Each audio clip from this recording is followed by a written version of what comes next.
mbokk yi salaamaaleykum wa rahmatullah bu dee yéen ak ñuy dégg rek ñu mën a tàmbali live bi bu dee yéen ak ñuy dégg également ngeen fàttali leen ne chaque fois bu ñu def live ak situation bi ñu toll gars yi dañuy jéem a signaler jot na lu ngeen ci mën a jàpp rek def ay kër képp yi mu laaj ngir liggéey bi mën a yemb parce que fi mu ne nii dañoo nekk ñoom ci attaque bu metti boo xamante ñu ngi koy attaqué page Jotna ndax moom mooy page bi nga xamante ne souvent comme média bi nga xamante ne moom mooy liggéey lu bari ci li Pastef di def waaw dafa mel nee nañ baax na.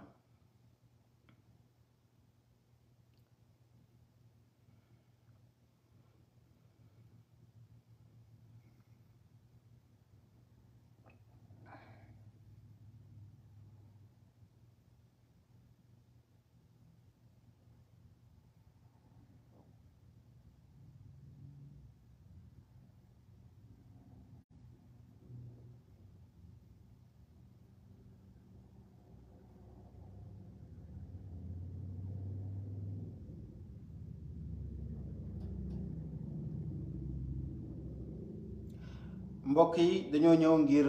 faram fàccal leen ci wolof communiqué bi nga xamante ne bureau politique bu Pastef génnee na ko mooy première partie live bi deuxième partie bi ñu fàttali leen loo xamante ne rek daanaka artu woon nañ ci maanaam sax alerté woon nañu ci te ki ci alerté woon di président Ousmane Sonko communiqué bi lii la wax mu ne tey ci mardi 1er août 2023 Pastef les patriotes yëg na ci ak naqar ak métit ak tiis jëf ju ñaaw joo xamante ne def nañ ko ci ab bus Tata bu ligne 65 fële ca Yaraax Pastef les patriotes nee na mi ngi condamné di naqarlu ñaawteef woowu nga xamante ne def nañ ko ci teg nañ ko ay nit yoo xamante ne defuñu dara ñoo xamante ne mérité wuñ woon ñu teg leen lu ni mel Pastef les patriotes nee nañ ñi ngi ñaanal ñi nga xamante ne ñoo ci am ay gaañu ñu am wér ci lu mu gën a gaawee waaye Pastef les patriotes nee nañ ñi ngi jaal famille yi nga xamante ne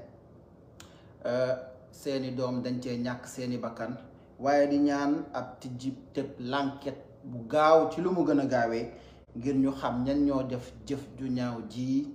ñu jàpp leen àtte leen ndax jëf jiñ jëf dafa ñaaw Pastef les patriotes nee nañ ñi ngi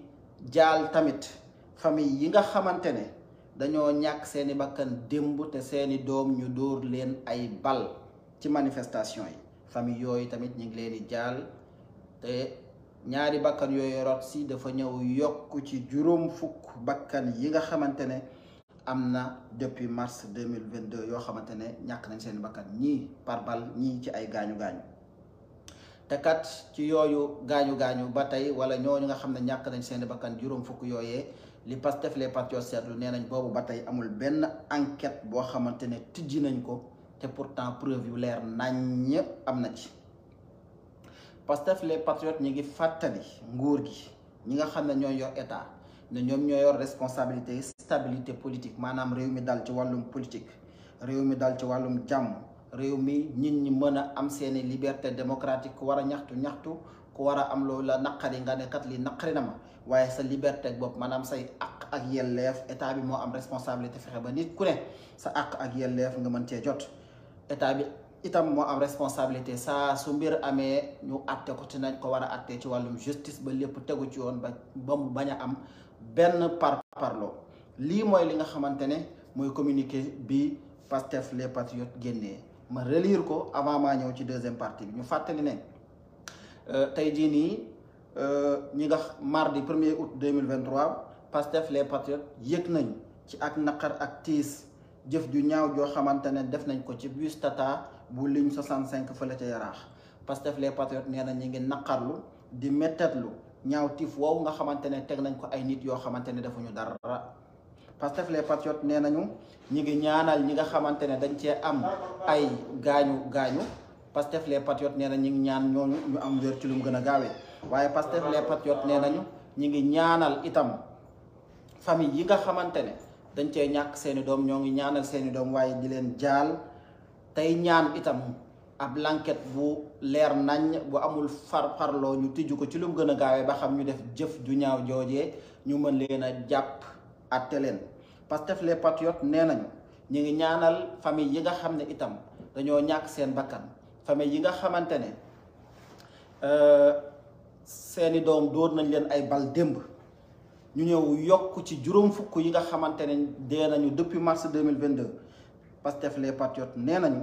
ñooñu ñu ngi leen di ñaanal te ci juróom fukk yooyu am ñoo xamante ne ci ay gaañu la am ñoo xamante ne pay bal la am ñoo xamante ne ay torture la te loolu ba tey amul ab àtte amul ab enquête donte preuve yaa ngi fi Pastef les Patriotes nee nañu ñu ngi fàttali ñi nga xamante ne ñoom ñooy nguur gi ne moom moo am responsabilité réew mi jàmm moo am responsabilité réew mi am dal moo am responsabilité réew mi démocratie dox moo am responsabilité réew mi ku ci nekk sa àq ak yelleef nga amee ko doxal ko na nga xamante ne noonu nga ko bëggee parce que loolu mooy li nga xamante ne moom mooy ak nguur Pastef les Patriotes nee nañ état bi moo am responsabilité lépp loo xamante ne lu ñu war a àtte la lu ñu war a leeral ñu leeral ko ci ak jàmm ak salaam te mu bañ a am benn parparloo lii mooy li nga xamante ne moom mooy communiqué bi Pastef les Patriotes yëkkati génnee ko tey ñu gis bi nga xamante ne parce que lii mooy deuxième partie bi du yàgg sax ñu gis bi nga xamante ne ñaawteef woowu am na fële ca Yaraax ministère de l'intérieur ñoom ñuy daw gaaw di wax naan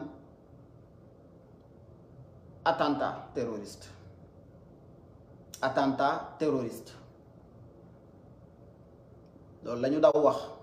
démb dissoudre nañu Pastef situation bi am di ñaawteef ñoom ñu ne attentat terroriste ñoom ñu ne attentat terroriste war na ñoo xam ñan ñoo def attentat terroriste bi parce que bu ngeen fàttalikoo président Ousmane Sonko waxoon naa ne boo leen bett sax ngeen xëy gis ñu naan attentat terroriste béréb sàngam bu boobaa nañ leen laaj ñoom ñan ñoo ko def parce que mën na nekk complot parce que ni jaral nañ lu nekk te réew bi ñoom ci kaaw lañ ko bëgg a yóbbu ñun xam nañ ko ñu leen di laaj ñoom ñi nga xamante ne ñoom ñoo xëy lu toll ni état lii am ñaari nit ñàkk ci seen bakkan muy lu ñaaw loo xam ne ñoo koy naqarlu ñoom ñu ne attentat terroriste ñoo ngi laaj Antoine Diome ñan ñooy terroriste yi ak attentat terroriste bi fan lañ ko formaté fan lañ ko préparé fomenté ba mu génn ba am tey ñooñu ñu jàppale indi leen ñoo ngi leen di laaj ñoom ñan ñooy terroriste yi ma fàttaliwaat ne bu yàggul dara bu ngeen fàttali ko président Ousmane Sonko septembre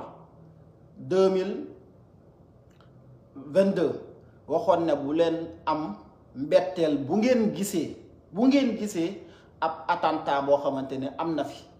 te bu boobaa it fa mu jëm rek mooy bëgg koo gàll ab parti politique ñun xam nañu ko ministre de l'intérieur moom mi nga xam ne moom moo ne attentat terroriste nañu wax ñan ñooy terroristes yi ak terroristes yooyu fan lañ jóge ak yan responsabilité la ñu amee ci réew mi ak ñooñu fan la ñu xalaatee loolu ba jël mbirum terrorisme def ko ci ab bus muy ñaawteef bañ na ñi ñooy terroristes yi ñoo ngi laaj Antoine Diome mu wax ñu ñan ñooy terroristes yi ak fan lañ ko préparé ba def jëf jii ñu def ak bis buñ koy gàll fan lañ ko bëgg a gàll ci ñan lañ ko bëgg a gàll ak ñan ñooy terroristes yi parce que démb dissoudre nañ Pastef te mbirum terrorisme dégg nañ ko ki nga xamante ne moom mooy Aïssata Tall Sall ba mu demee Union européenne waxoon fa waxam yooyu naan ay terroristes lañ yoo xamante ne du dëgg yoo xamante ne dara du ci am dara amul ci ñëpp xamoon nañu ko tey nag bu ñu demee ba réew mi toll ci ñu attaqué bus boo xam ne ay nit ñoo fa nekk di doxi seen soxla dóor fa cocktail molotov ba am ñu fa dee bañ ne attentat terroriste ñoom xam nañu ñan ñooy terroristes yi yaakaar naa ne xanaa dinañ ñu wax ñan ñooy terroristes yi mbokk yi xeex bii day soog a tàmbali te li ma leen waxoon rek seeni carte yëpp abaat nañ ko ci luubal ak ndëngteeg jiiñteef complot ci lañ mës a nekk te ci la ñuy dee ñoom parce que ñoom loolu la ñu xam duñu ragal wax ji dañ koy ñeme duut ci baaraam parce que foofu la ñu toll tey na ko ñëpp dégg ñëpp xam tey li xew tey fale nga xamante ne mooy Yaraax ab bus ñu attaqué ko te ay nit nekk fa di dund defuñu dara tooñuñu kenn ñu dóor fa cocktail molotov ba ñaari ñàkk ca seen bakkan ñu koy naqarlu ñu ne déeta waaye waa ministère de l'intérieur génn naan attentat terroriste ñoom nañ ñu wax ñan ñooy terroriste yi ñoom nañ ñu wax mbir mi fan lañ ko xalaatee fan lañ ko exécuté ba mbir mi am tey nañ ñu ko wax bu loolu amee itam ñoom nañ ñu wax Aïssata Tall Sall ba mu naan ay terroriste Sénégal ñan ñoo nekkoon terroriste yi ak kan lañ ko bëgg a gàll fii dof amu fi bu dof amee ñoom ñooy dof yi ñoo ngi leen di xaar di pour ñu xam ñan lañ bëgg a gàll li nga xamante ne moom mooy attentat terroriste yi bu ñu foogee ne live yi ñuy def ak di leeral mbir mi jaru ko parce que dañoo xamul ni ñu ko seqal ndax ay bandi pire lañu loolu mooy li nga xamante ne dama ne woon danaa ko wax maintenant dinaa ko def sax en français parce que c'est très important. Nous avons constaté aujourd'hui, comme l'a stipulé le communiqué de PASTEF, qu'il y a eu un bus qui a été attaqué dont les conséquences ont occasionné 2 morts et plusieurs blessés. À la suite de cet acte odieux condamné par tous les Sénégalais, j'imagine, et par PASTEF à travers son communiqué, nous avons vu le ministère de l'Intérieur parler d'attentats terroristes. Et nous vous rappelons que le président Ousmane Sonko, il y a juste 1 an, disait que nous ne devions pas être surpris si nous voyons un jour dans ce pays, dans la quête de vouloir déstabiliser PASTEF, que nous voyons des actes qualifiés d'attentats terroristes et collés à notre parti politique qui s'appelle PASTEF. Aujourd'hui, à la suite de cet acte odieux que nous avons condamné, nous avons vu le ministère de l'Intérieur parler d'attentats terroristes. Alors nous demandons au ministre de l'Intérieur qui sont ces terroristes. Où est-ce que ces actes ont été fomentés, préparés, qui sont dans le coup? Parce qu'ils doivent le savoir, eux, qui l'ont qualifié d'acte terroriste aux premières heures ou bien à la première minute. Ils ont été les premiers même à être au courant, à le savoir, à le dénoncer, en nous parlant d'attentats terroristes, qu'on nous dise, Antoine Diop, le ministre de l'Intérieur, qui nous dise qui est le terroriste et ou bien qui sont ces terroristes. Rappelons, par ailleurs, que le ministre des Affaires étrangères, Mme Aïssata Tall Sall, lorsqu'elle rencontrait l'Union européenne, elle avait qualifié des résistants, des manifestants sénégalais de terroristes. Hier, ils ont dit qu'ils viennent de dissoudre PASTEF de façon administrative. Nous avions dit que PASTEF ne pouvait pas être dissous parce que PASTEF c'est un esprit. Mais en tout état de cause, ils ont parlé d'attentats terroristes. Madame Aïssata Tall Sall l'avait dit il y a juste 1 an. Il y a juste 1 mois, pardon. En ce moment, ils nous parlent d'attentats terroristes, donc eux, ils doivent savoir qui sont ces terroristes. Qui sont ces terroristes? Qui sont les auteurs de ces actes qu'ils qualifient de terroristes? Parce qu'ils le savent, eux. Je le suppose. Où est-ce que ceci a été fomenté? Où est-ce que ceci a été préparé? Est-ce un complot contre un parti politique? Parce que nous savons là où ils veulent aller. Ils nous parlent